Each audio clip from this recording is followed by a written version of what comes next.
I'm swatching yellow. I'm starting with Mont Blanc en Crayon, which is yellow ink.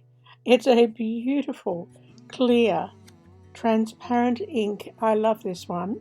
I've used this when I've painted with my fountain pen inks. It's not so suitable for using in my finer fountain pens. Maybe the double broads, you would see the ink colour, but mostly for somebody who's painting with the inks or working with perhaps broader brush strokes, this would be a lovely colour to have. The bottle is very high quality, lovely weighted bottle, and it's just lovely to hold. I like a nice ink bottle. I know I keep my inks away in a drawer, but when I get them out and feel them and look at them, it just gives me pleasure, a well-designed ink bottle. The next one is Robert Oster. It's Sunshine Yellow. These are beautiful Australian-made inks. Again, a glorious, clear, transparent colour. And I'm not so keen on the bottle. It's a very tall shape. Now, if you have a drawer and you want to store a lot of inks in that drawer, the upright, narrow shape might suit you.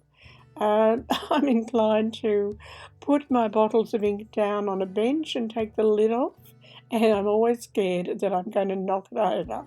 And it's a lightweight bottle, and it would be very easy to spill if you were to accidentally knock it. So I'm not so keen on the shape of this bottle, although it's probably an asset to having produced an economical priced ink. Some of the bottles are more exclusive and weighty in design, and that way it would bring up the cost of the ink. So you've got the two things that balance each other out.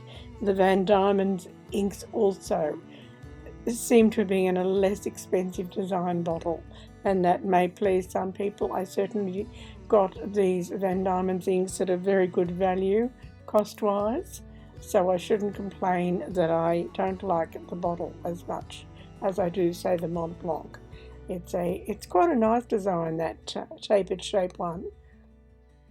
Now these are the Pilot inks, beautiful inks, and they're all intermixable.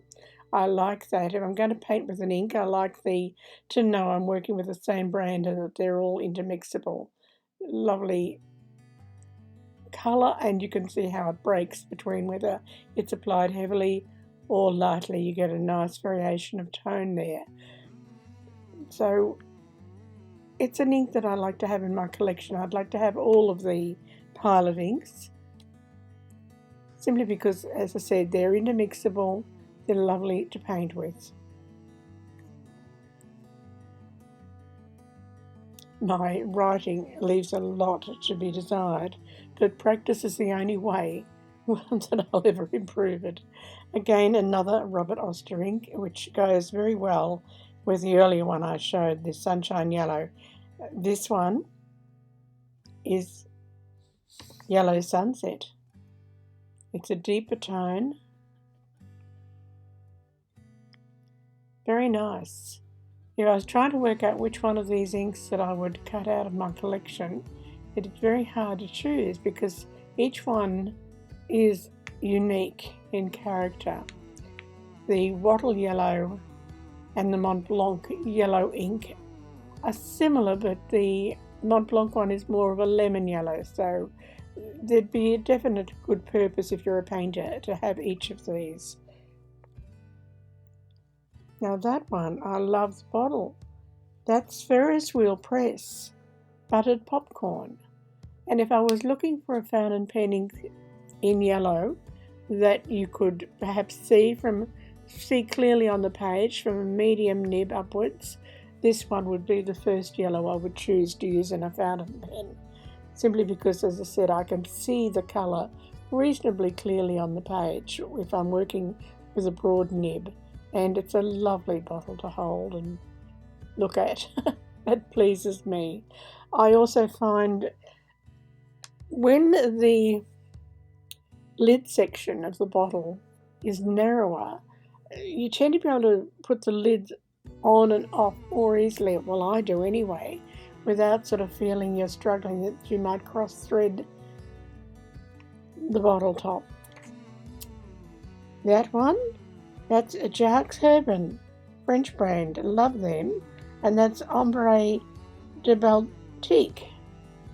Hope I pronounced that correctly.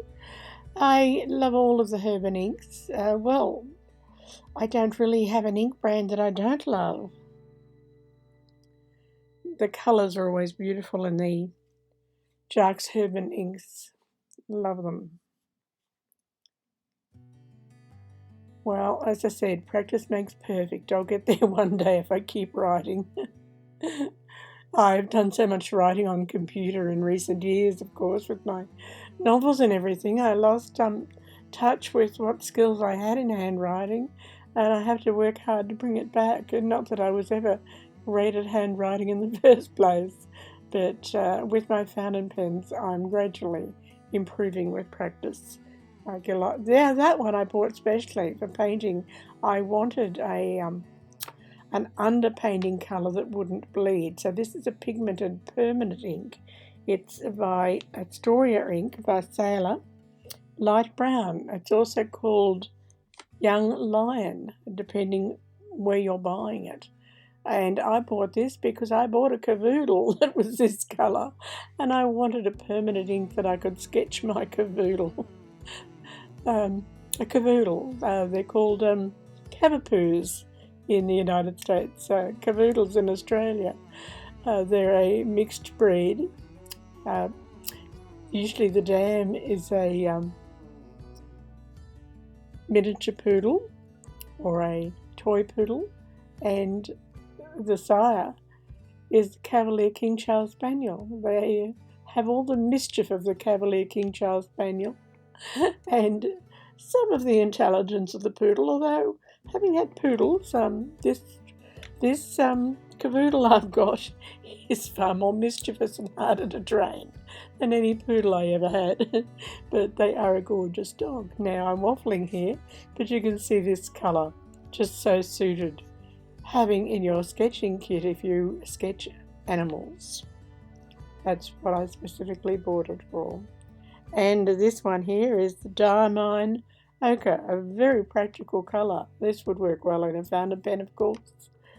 The previous one, the Astoria one, the pigmented ink, only put it in a fountain pen if you're going to be cleaning it out regularly or using it regularly, because the pigmented ink is more likely to block the feed, whereas these dye-based inks, they are far better for your fountain pens.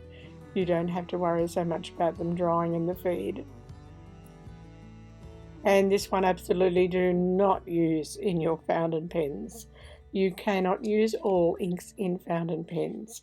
This is the Daniel Smith Walnut ink that's sold as an art supply, not a fountain pen supply. I bought this at one stage. It was on sale, and I picked it up. Hardly ever used it, just popping it down here to show. You can see there's granulation where it's thin, so it would be quite good for achieving granulating effects in a watercolour style of work, but only for dip pens or brushwork. That gives you my range of yellow. And this is my studio companion, the adorable and always up to some mischief Tess. Tess hopes you'll subscribe because she thinks that she'll get more treatos once I'm over 1,000 subscribers and get a little bit of the advertising revenue. She will want a treat for helping to create this video.